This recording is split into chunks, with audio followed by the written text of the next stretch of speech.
আমন্ত্রণ জানাচ্ছি সিলেট ভিউ সংবাদে, সাথে আছি আমি শ্রাবণী তালুকদার। সিলেট কোম্পানিগঞ্জ মহাসড়কে মাইক্রোবাস এবং সিএনজি চালিত অটোরিকশার মুখোমুখি সংঘর্ষে 7 জনের মৃত্যু ঘটেছিল এবং ঘটনাটি ঘটেছিল গত 20 জুলাই বৃহস্পতিবার সকাল 8:30টায়। সিলেট কোম্পানিগঞ্জ মহাসড়কের গোয়েনঘাট থানাধীন সুন্দরগাঁও নামক স্থানে ঘটনাটি ঘটে এবং এই দুর্ঘটনার ফলে 4 জনের ঘটনাস্থলে মৃত্যু ঘটেছিল এবং 3 জন মৃত্যুবরণ করেছেন বিভিন্ন হাসপাতালে চিকিৎসাধীন অবস্থায়। পুলিশ এবং স্থানীয় সূত্র জানিয়েছে ওই মাইক্রোবাসের চালক এবং অটোরিকশা চালক দুজনেই মারা গিয়েছেন। মাইক্রোবাসের চালক চিকিৎসাধীন অবস্থায় সকাল 10টায় মারা গিয়েছেন এবং অটোরিকশার চালক ঘটনাস্থলেই মৃত্যুবরণ করেছিলেন।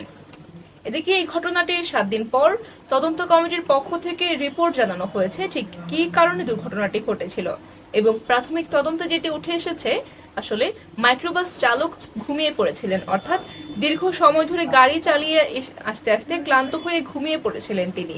মাইক্রোবাসের চালক ঘুমন্ত অবস্থায় হঠাৎ করেই ডান দিকে মোড় ঘোরাতে গিয়ে নিয়ন্ত্রণ হারিয়ে ফেলে গিয়ে একটি সিএনজি চালিত অটোরিকশাকে ধাক্কা মারেন এবং ধাক্কা দেওয়ার ফলে অটোরিকশাটি পাশের একটি খালে পড়ে যায় এবং 7 জন যাত্রী নিহত হন। নিহত ব্যক্তিদের মধ্যে 2 জন চালকও ছিলেন।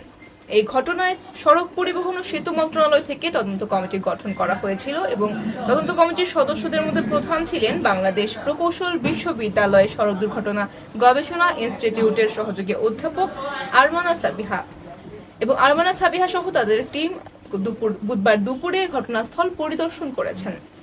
এ সময় প্রত্যক্ষদর্শী সহ বিভিন্ন মানুষের সাথে কথা বলেছেন তারা এবং দুর্ঘটনার দিন তদন্ত কমিটির অন্য সদস্যরা ঘটনাস্থল পরিদর্শন করলেও গবেষণা ইনস্টিটিউটের পক্ষ থেকে বুধবারই প্রথমবারের মতন পরিদর্শন করা হয়েছে এবং প্রাথমিক তদন্তে উঠে এসেছে চালকের অসচেতনতার কারণেই দুর্ঘটনাটি ঘটেছে। এদিকে এই দুর্ঘটনায় এখনো পর্যন্ত কোনো মামলা দায়ের করা হয়নি। পুলিশ জানিয়েছে দুর্ঘটনায় মাইক্রোবাসের চালক এবং অটোরিকশা চালক দুজনে নিহত হয়ে গিয়েছেন এবং যাত্রীরাও নিহত হয়েছেন, যে কারণে তাদের স্বজনদের পক্ষ থেকে কেউই মামলা দায়ের করেননি। তবে দুর্ঘটনা কবলিত 2টি গাড়ি জব্দ করা হয়েছে এবং ঘটনার বিবরণ দিয়ে একটি সাধারণ ডায়েরি আকারে এন্ট্রি করে রাখা হয়েছে। এই ছিল আমাদের হাতে থাকা আপডেট। এতক্ষণ সাথে থাকার জন্য সকলকে ধন্যবাদ।